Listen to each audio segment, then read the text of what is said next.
성경에는 여러 전쟁에 대한 이야기를 기록을 하고 있습니다. 근데 정말로 이해할 수 없는 말도 안 되는 그런 전쟁의 스토리가 많이 기록되어져 있습니다. 특별히 이제 출애굽한 이스라엘 백성들이 그 광야에서 처음 만났던 그 아말렉과의 전투에서 하나님은 모세를 통하여서 그 산토 꼭대기에서 기도를 하면 이스라엘 백성이 이기게 하시고, 그리고 손이 내려오면 아말렉이 이기게 하시는 이제 그런 어떤 전쟁의 모습을 보여주십니다. 이스라엘 백성들이 가나안 땅에 들어가서 첫 그들을 가로막고 있었던 여리고성 전투를 기억하실 겁니다. 사실 하나님께서는 그들 앞에 굳게 닫혀져 있는 이 여리고성 앞에서 좀 사람의 생각으로 이해되지 못하는 명령들을 하시죠. 6일 동안 그 성을 이제 돌게 하시고, 하루에 한 바퀴씩 돌게 하시고, 마지막 그 7째 날 7바퀴를 돌고 그 성을 향하여서 외칠 때에 그 여리고성이 무너지고 그 땅을 정복해 하시는 이런 전쟁의 이야기가 기록되어져 있습니다. 뿐만 아니라 성경에 우리가 너무나 잘 아는 다윗과 골리앗의 싸움이라든지, 그러니까 수많은 이런 이야기들은 사실 사람의 상식으로 이길 수 없는 전쟁을, 그 싸움을 이기게 하시는 그런 말씀이라고 할 수가 있습니다. 특별히 성경은 전쟁이라는 특수한 상황을 통해서 하나님께서 우리에게 주시는 또 특별한 메시지가 있습니다.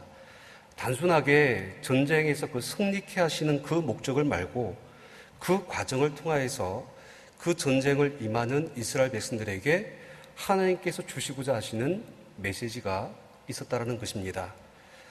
그 모든 이야기의 특징들이 있다라면, 한 가지가 있다라면 그것은 바로 이런 거예요. 사람의 어떤 전략, 전술, 무기, 어떤 군사의 수, 이런 것들과 상관없이 그 전쟁의 결과가 다르게 나타났다는 겁니다. 도무지 사람의 상식과 생각으로 이길 수 없는 그 전쟁도 이기게 하시고, 또 사람의 방법이 아니라 하나님의 방법으로 이 전쟁을 이끌어 가시는 그런 모습을 우리에게 보여주고 있는 것입니다. 그럴 때 이제 오늘 본문의 말씀도 이와 같은 전쟁 중에 하나입니다. 오늘 성경은 이스라엘 백성들과 또 미디안 이방인 족속 간의 전쟁에 대해서 말씀을 하고 있습니다. 잘 아시는 바와 같이 기드온과 300용사가 오늘 본문의 주된 그 내용의 이야기라고 할 수가 있습니다. 먼저 이 전쟁이 시작된 그 배경을 한번 여러분들 보셨으면 좋겠는데요. 사사기 6장 1절 말씀을 한번 봐주세요. 6장 1절 말씀에 보면 이스라엘 자손이 또 여호와의 목전에서 악을 행함으로 여호와께서 7년 동안 그들을 미디안의 손에 넘겨주셨다라고 말씀하면서 시작하고 있습니다. 그러니까 하나님께 번제한 이스라엘 백성들을 하나님께서 징계하시기 위하여서 그러니까 미디안이라는 이방인 족속을 하나님의 심판의 막대기로 사용하시는 거예요. 그래서 이스라엘을 쳐서 그러니까 가나안 땅을 정복했는데 역정복을 당하여서 그들에게 핍박을 받고 고난을 받게 하는 그런 어떤 모습을 우리에게 말씀하고 있습니다. 결국 이스라엘 백성들이 하나님을 떠나서 범죄하고 우상을 숭배했던 그 죄가 이 전쟁의 발단이었다라고 먼저 이야기를 하고 있는 것입니다. 그런데 이제 보세요. 오늘 본문을 우리가 좀 더 이해하기 위해서 말씀을 보시겠습니다. 사사기 6장 2절에서 3절 말씀 우리 같이 읽겠습니다. 시작. 미디안의 손이 이스라엘을 이긴지라 이스라엘 자손이 미디안으로 말미암아 산에서 웅덩이와 굴과 산성을 자기들 위하여 만들었으며 이스라엘이 파종할 때면 미디안과 아말렉과 동방 사람들이 치러 올라와서, 그러니까 당시에 그 이스라엘과 미디안과의 어떤 그 전쟁 가운데서 어떤 일이 있었는가를 시대적인 배경을 설명해 주고 있는데, 이스라엘이 미디안으로부터 극심한 고통 가운데 있었다는 것을 보여주는 말씀입니다. 그러니까 미디안의 침략이 얼마나 힘들었으면 사람들이 집을 떠나는 거예요. 집을 버리고 산으로 올라가서 웅덩이와 굴을 만들고 거기에서 숨어서 살았다. 그러니까 이렇게 이야기를 하고 있습니다. 여러분, 신약시대의 초대교회가 많은 핍박을 받았을 때 어떻게 합니까? 지하 카타콤으로 숨어들지요. 그러니까 마찬가지입니다. 견딜 수 없는 그런 어떤 고난 가운데서 사람들이 숨어서 몰래 자기들의 신앙을 지키는 어떤 그런 어떤 모습들과 이제 흡사하다라고 볼 수가 있습니다. 근데 특히 여러분 3절 말씀을 주의 깊게 보시면 미디안이 언제 그 이스라엘 민족을 침략했다고 이야기하고 있습니까? 이스라엘이 파종할 때. 파종할 때가 계절적으로 보면 봄이지 않습니까? 그러니까 봄이 되어서 밭에 씨를 뿌릴 때 그때 쳐들어왔다라는 거예요. 보통 전쟁은 그 상식적으로 침략과 약탈을 목적으로 하기 때문에 이 추수 때에 그때 전쟁이 시작되어집니다. 근데 이제 오늘 본문 말씀에 보면 미디안은 일부러 파종할 때에 그때 이스라엘을 공격했다라는 거예요. 그 이유가 무엇일까요? 약탈이 목적이 아니라는 겁니다. 사사기 6장 5절 후반부의 말씀에 보면 이런 표현이 있어요. 그들이 그 땅에 들어와 멸하려 하니, 멸하려 하였다. 완전히 이스라엘을 다 소멸시키려고 그렇게 작정하고 덤볐다라는 겁니다. 그 땅에 아무것도 남기지 않고 다 죽이는 겁니다. 설령 다행히 살아남는다 할지라도 그 씨를 파종을 하지 못하니까 어떻게 되어집니까? 곡식이 없고 사람은 굶어 죽고 이런 어떤 현실들. 7년이라는 시간 동안에 이것이 반복되어집니다. 삶은 점점 피폐해지고 이 반복되는 침략으로부터 이스라엘 민족은 너무나 힘든 고통 가운데 있었다라는 것을 우리에게 보여줍니다. 바로 그때 하나님은 이스라엘 민족을 구원하시기 위해서 기드온을 부르십니다. 그리고 그 기드온을 중심으로 이스라엘 민족과 미디안 연합군의 그 전쟁이 기록된 말씀이 오늘 본문 사사기 7장의 말씀입니다. 사실 이 말씀은 우리가 주일학교 때부터 너무나 많이 들었기 때문에 잘 아는 말씀입니다. 근데 사실 이 전쟁의 과정을 우리가 주목해야 됩니다. 왜냐하면 도무지 이해할 수 없는 상식 밖의 전쟁의 과정, 하나님께서 그 전쟁을 위해서 사람을 택하시는 방법도 이상하고, 그리고 그 전쟁을 치르게 하시는 그 방법도 전혀 우리가 생각하는 전쟁의 모습과 다르다는 것을 우리가 볼 수가 있습니다. 여러분, 먼저 이제 기드온을 이스라엘 민족을 위한 사사로 부르시는 그 장면부터 우리가 좀 보실 필요가 있는데, 사실 이것도 잘 이해가 안 되는 부분이 있습니다. 사사기 6장 11절에서 12절 말씀을 보세요. 사사기 6장 11절에서 12절 말씀 같이 읽겠습니다. 시작. 여호와의 사자가 아비에셀 사람 요아스에게 속한 아브라에 이르러 상수리 나무 아래에 앉으니라. 마침 요아스의 아들 기드온이 미디안 사람에게 알리지 아니하려 하여 밀을 포도주 틀에서 타작하더니 여호와의 사자가 기드온에게 나타나 이르되 큰 용사여 여호와께서 너와 함께 계시도다 하매. 그러니까 하나님께서 기드온을 부르시는데 큰 용사여 여호와께서 너와 함께 계시도다 이렇게 말을 하면서 이제 부르십니다. 근데 이 11절 후반부에 보시면 기드온이 당시 어떤 상황, 어떤 일을 하고 있었는가를 보시면 기드온이 미디안 사람에게 알리지 아니하려 하여 밀을 포도주 틀에서 타작하더니 그 포도주 밀을 그 포도주 틀에서 타작할 때 그때 불렀다라는 겁니다. 근데 이 말씀을 잘 보시면 흔히 이제 밀타작이라는 것은 바람이 불고 좀 뭔가 넓은 공간에서 이렇게 해야 되는 것이 상식인데, 포도주 틀을 타작한다는 것은 꽉 막혀져 있는 어떤 창고에서 몰래 그 밀을 추수를 하고 있다는 이야기입니다. 그러니까 미디안 사람들한테 들킬까봐 두려워서 몰래 숨어서 타작을 하고 있는 기드온, 그 모습, 그 상태, 그럴 때에 하나님께서 큰 용사여라고 하면서 부르십니다. 어떠십니까? 앞의 상황과 뒤에 큰 용사라는 말이 맞지 않지 않습니까? 너무나 소심하고 겁이 많은 그 기드온을 향하여서 하나님께서 부르시는 그 모습. 그리고 6장 그 뒷부분에 보시면 계속 이런 이야기가 나와요. 기드온이 얼마나 소심하고 겁이 많았냐 하면 하나님께서 너와 함께 하신다라고 말씀하셨음에도 불구하고 계속 하나님 앞에 뭔가를 확인받고 싶어 합니다. 그러면서 심지어 여러분 우리가 잘 아는 그 양털뭉치 이야기. 하나님께서 나와 함께 하신다라면 타작마당에 그 양털뭉치에만 이슬이 내리고 그 바깥에는 이슬이 내리지 않도록 그렇게 한번 보여달라고 하나님께서 또 들어주셔요.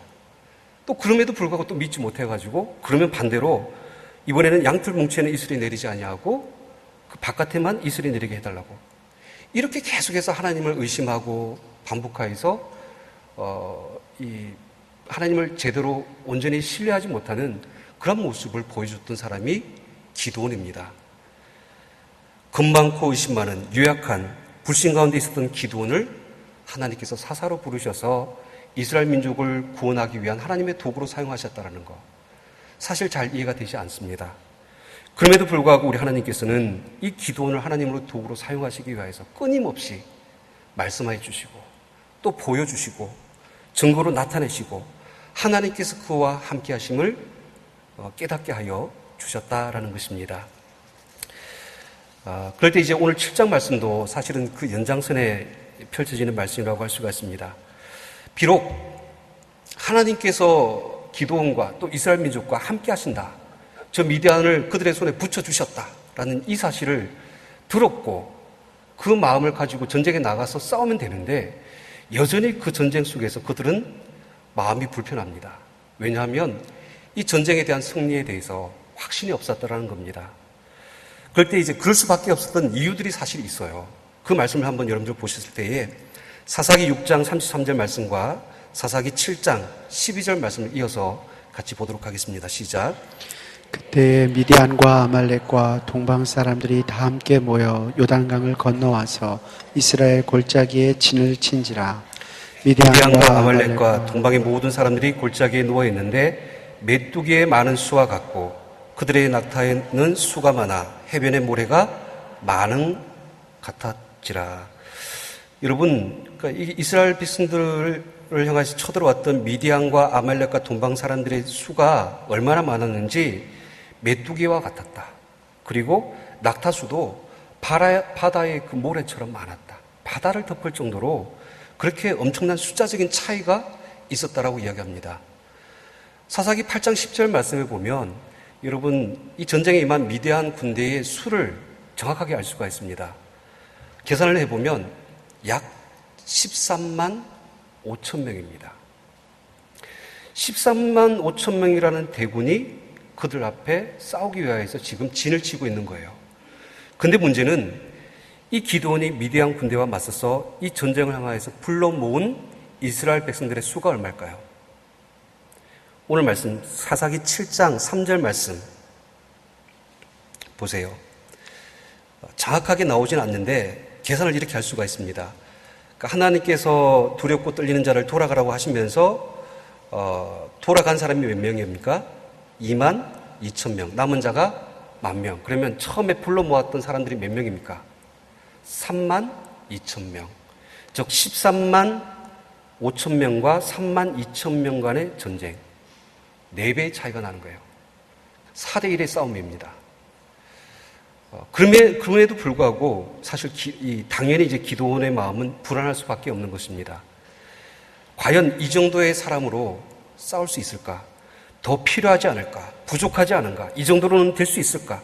우리를 7년 동안 7년이라는 시간 동안 압제했던 미디안 군대 앞에서 자신들의 그 모습은 너무나 약하고 금방이라도 무너질 것 같은 그런 어떤 적은 수의 모습들을 발견하고 있는 것입니다.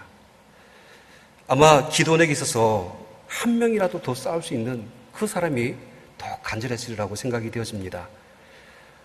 그런데 이제 보세요.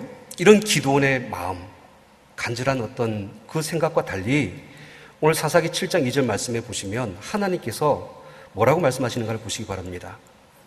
7장 2절 말씀 같이 읽습니다. 시작. 여호와가 기드온에게 이르시되 너를 따르는 백성이 너무 많은즉 내가 그들의 손에 미디안 사람을 넘겨주지 아니하리니 이는 이스라엘이 나를 거스려 스스로 자랑하기를 내 손이 나를 구원하였다 할까 함이니라. 너를 따르는 백성이 어떻다? 너무 많다라고 이야기합니다. 그러면서 그 많음 때문에 내가 그들의 손에 미디안 사람들을 넘겨주지 않겠다라고 하나님께서 말씀하시는 겁니다.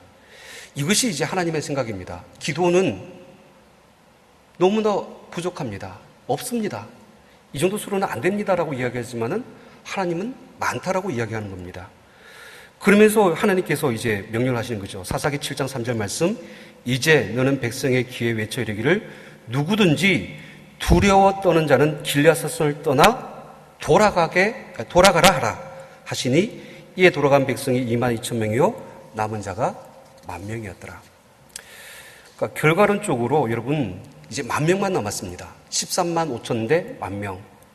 아까는 4대 1의 싸움이었는데 지금은 13대 1의 싸움이 된 거예요. 누구든지 두려워 떠는 자는 돌아가라. 사실 이 상식적으로 받아들일 수 없는 하나님의 명령이라고 볼 수가 있습니다. 사랑하는 성도 여러분, 하나님께서는 특별히 기드온에게 이 과정을 통하여서 뭔가를 지금 말씀하고 있는 겁니다. 정말 하나님이 이 전쟁 가운데서 하나님께서 들어서 사용하는 사람이 누군가를 지금 우리에게 가르쳐주고 있는 겁니다. 하나님의 일을 위하여서 하나님께 필요한 사람들은 누구인가? 오늘 성경 말합니다. 바로 두려워하지 아니하고 믿음과 용기를 가진 사람들입니다. 여러분 3만 2천 명 중에 돌아간 사람이 몇 명입니까? 2만 2천 명. 그 사람들은 두려우니까 당연히 돌아갔다라고 할 수가 있습니다. 근데 남아있는 사람은 10,000명. 그러면 그 사람들이 두렵지 않아서 안 돌아갔겠습니까?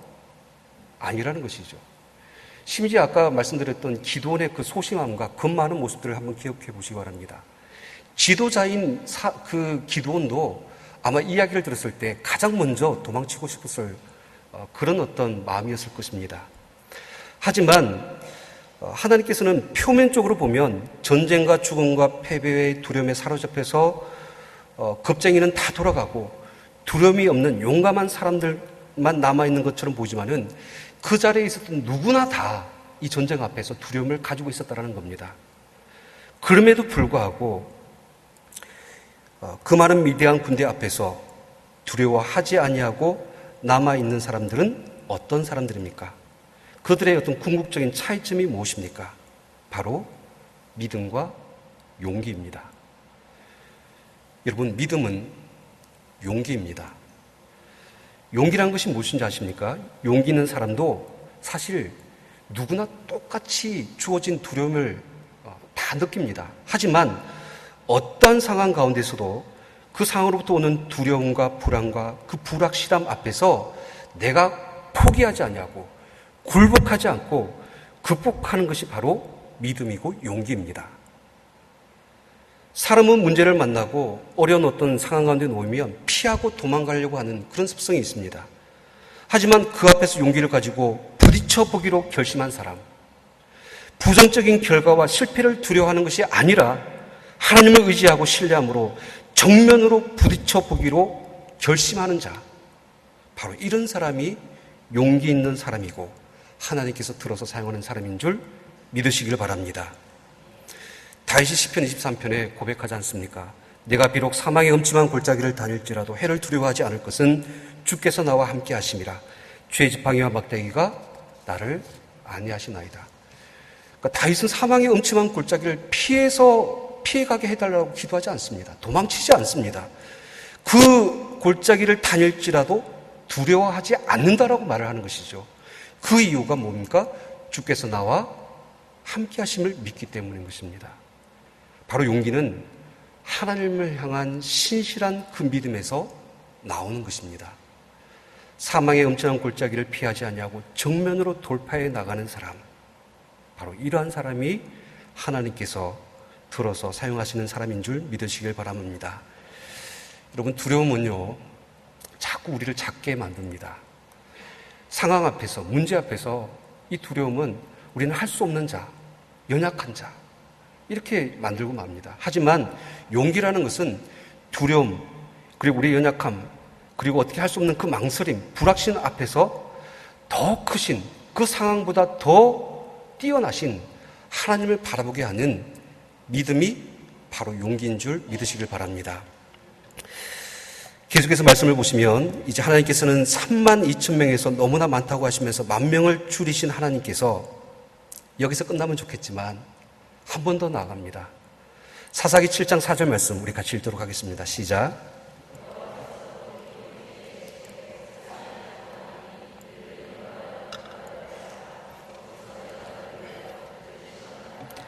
내가 누구를 가리켜 내게 이르기를 이 사람이 너와 함께 가리라 하면 그는 너와 함께 갈 것이요 내가 누구를 가리켜 내게 이르기를 이 사람은 너와 함께 가지 말 것이니라 하면 그는 가지 말 것이니라 하신지라. 두 번째 이 하나님의 지시는 그러니까 설상가상이죠. 더 힘든 명령입니다. 그러니까 아까는 너무 많았다라고 이야기하면서 지금은 아직도 많다라고 말씀합니다. 10,000명도 많다. 그러면서 그들을 선별하면서 시험을 하시는데 물가로 그들을 내려가게 해서 무릎을 꿇고 물을 마시는 사람과 무릎을 꿇지 아니하고 손으로 물을 떠서 마시는 사람을 구별하십니다. 그러면서 이제 무릎을 꿇고 마신 그 군사의 수가 몇 명입니까? 계산이 나오죠? 300명을 빼면 됩니다. 10,000명 중에 9,700명은 그렇게 이제 입을 대고 무릎을 꿇고 물을 이렇게 벌컥벌컥 마시죠. 그리고 손으로 무릎을 꿇지 아니하고 물을 마신 사람이 300명. 근데 그 중에 하나님께서 누구와 싸우러 나가라고 하십니까? 9,700명이 아니라 300명을 데리고 나가서 싸우라는 것입니다. 숫자가 더 줄었어요. 9,700이라고 해서 크게 달라질 건 없겠지만은 지금 300명은 계산 나오십니까 혹시? 4대1에서 아까 13대1로 됐죠. 지금은 450대1입니다.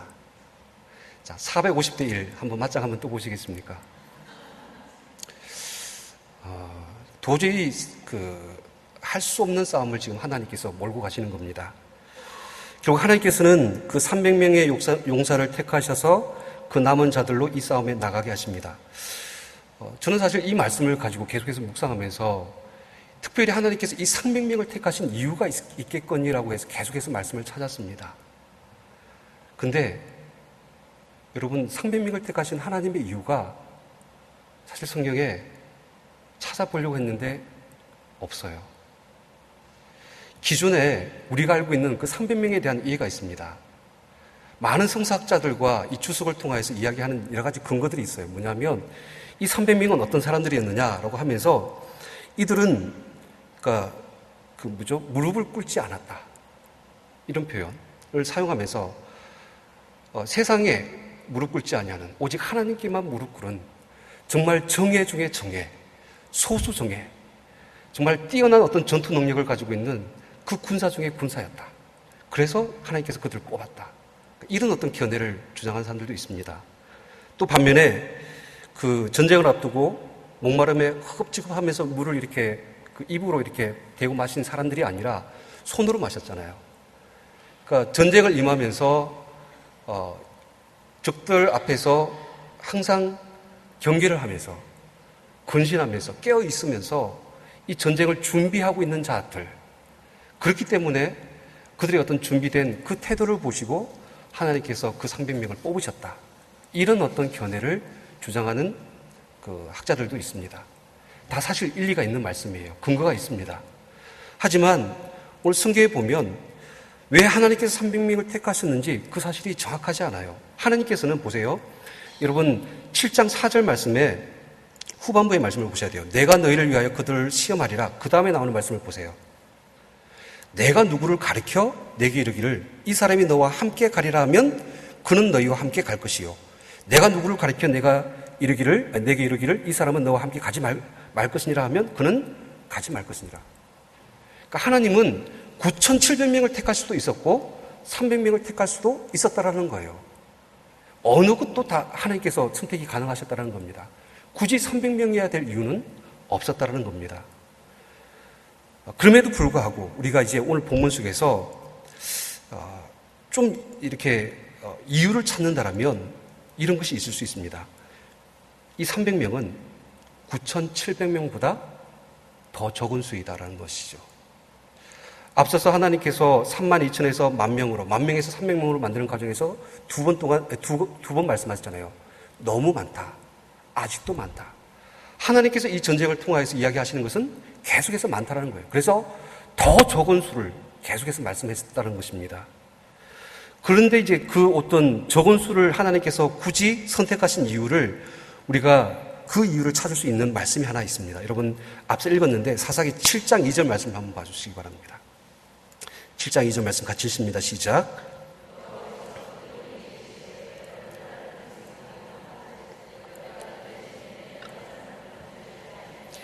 이는 이스라엘이 나를 거슬러 스스로 자랑하기를 내 손이 나를 구원하였다 할까 함이라.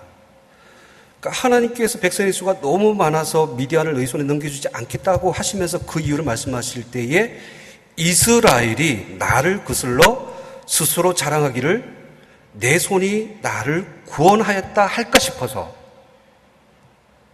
자기들 힘으로 이 미디안 군대와 싸워서 이겼다라고 말할까 싶어서 하나님께서 더 적은 수를 말씀하고 있다는 것입니다. 자, 그럴 때 이제 우리가 이렇게 정확하게 왜 3만 2천 명이 1만 명이 되고 왜 1만 명이 300이 되었는가? 과연 이 300명은 어떤 300명인가를 우리가 이제 정의를 내릴 수가 있는 겁니다. 이들은 싸움에 능한 용사들이 아닙니다. 그들은 항상 전쟁에 준비되어 있는 사람들도 아니었습니다. 그들은 누굽니까? 그들은 자신의 가진 힘과 능력으로 무엇을 할 수 있는 그런 300명이 아니었다라는 겁니다. 하나님은 스스로 내 손과 힘으로 내가 미디안의 전쟁에서 구원하였다고 자랑하지 못하는 300명을 지금 뽑고 계시는 겁니다. 이 300명이 어떠한 300명인가 굉장히 중요한 메시지를 던져줍니다. 하나님이 함께 하지 아니하시면 절대로 이길 수 없는 그 300명. 하나님이 도우시지 아니하시면, 함께 하지 아니하시면 실패할 수밖에 없는, 패배할 수밖에 없는 그 300명. 하나님의 손에 붙들려서 하나님께서 하셨다라고 하나님의 영광을 나타낼 그 300명을 하나님께서 지금 택하셨다라고 말씀하고 있는 것입니다. 여러분, 바로 이것이 중요합니다. 이들은 기도원의 300용사가 아닙니다. 이들은 하나님의 300용사입니다. 이 300명이 어떤 능력, 어떤 지혜, 어떤 힘을 가지고 있느냐, 그들이 어떤 사람이냐, 이것이 중요한 것이 아닙니다.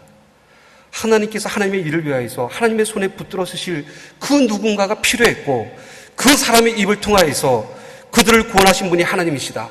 그들을 승리케 하신 분이 하나님이시다. 이 사실을 믿음으로 선포하고 하나님의 위대하심과 놀라신 하나님의 그 능력을 선포하고 간증할 사람, 그러므로 말미암아서 하나님의 영광과 존귀를 나타낼 그 300명을 하나님께서 쓰시고 찾고 계셨다라는 것입니다. 그래서 이제 오늘 말씀을 보세요. 여전히 두려움 가운데서 미디안과 싸우려고 그 밤에 올라가기를 두려워하는 기도를 향하여서 하나님께서 주신 말씀이 있어요. 10절 말씀을 보세요. 만일 내가 내려가기를 두려워하거든 내 부하 보라와 함께 그 진영으로 내려가라.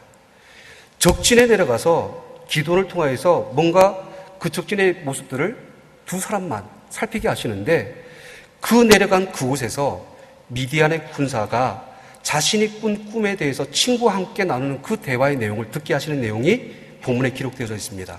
사사기 7장 13절에서 14절 말씀 같이 읽겠습니다. 시작. 기드온이 그곳에 이른즉 어떤 사람이 그의 친구에게 꿈을 말하여 이르기를 보라 내가 한 꿈을 꾸었는데 꿈에 보리떡 한 덩어리가 미디안 진영으로 굴러들어와 한 장막에 이르러 그것을 쳐서 무너뜨려 위쪽으로 엎으니 그 장막이 쓰러지더라. 그의 친구가 대답하여 이르되 이는 다른 것이 아니라 이스라엘 사람 요아스의 아들 기드온의 칼이라. 하나님의 미디안과 그 모든 진영을 그의 손에 넘겨 주셨느니라 하더라. 아멘. 여러분, 보리떡 한 덩어리가 그 꿈의 내용입니다. 보리떡 한 덩어리가 미디안 진영에 굴러 들어가서 그것을 쳐부수고 쓰러뜨리는 그 꿈, 그리고 그 옆에 있던 친구가 그 꿈을 해명해 주면서 이 보리떡 한 덩어리가 뭐라고 이야기합니까? 이스라엘 요아스의 아들 기드온의 칼이다. 이 기드온과 그 3명 용사로 말미암아 미디안이 쳐부수고 그 모든 것들이 무너지게 될 것을 보여주신 것입니다. 여러분, 여기서 아주 상반되는 두 가지 단어가 있습니다. 첫 번째가 보리떡 한 덩어리, 그리고 두 번째가 칼이라는 단어입니다. 사실 이 이야기는 하나님께서 기드온과 그 3명 용사를 보리떡 한 덩어리와 같다라고 지금 말씀하고 있는 거예요. 여러분, 보리떡이라는 것은 당시에 가난한 자들의 음식이었습니다.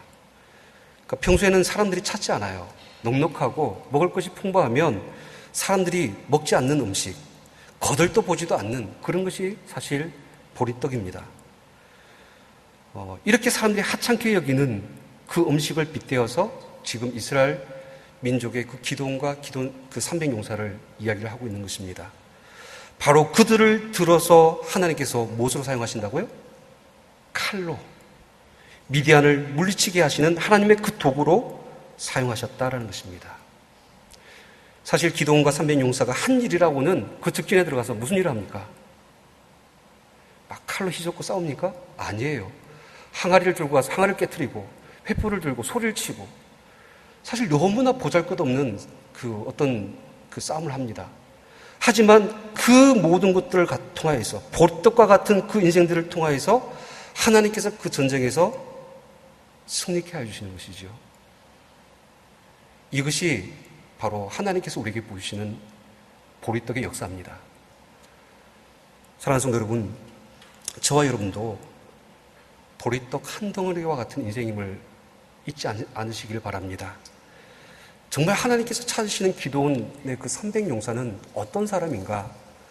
많은 것을 가지고 있어서 많은 일을 할 수 있는 능력을 가진 그런 사람이 아니라 하나님이 아니면 아무것도 할 수 없다라고 고백하는 사람. 정말 보리떡 한 덩어리가 어떻게 13만 5천 명을 무너뜨린 칼이 되었습니까? 라고 물었을 때에 내가 아니라 하나님께서 하셨다라고 말씀할 수 있는, 말할 수 있는 바로 그런 믿음의 사람을 하나님께서 오늘 들어서 사용하고 계신다라는 것입니다. 사실 우리 안에는 이 기도원의 컴플렉스가 있습니다. 그러니까 기도원에 계속해서 가지고 있는 그 마음, 아까 말씀드렸지 않습니까?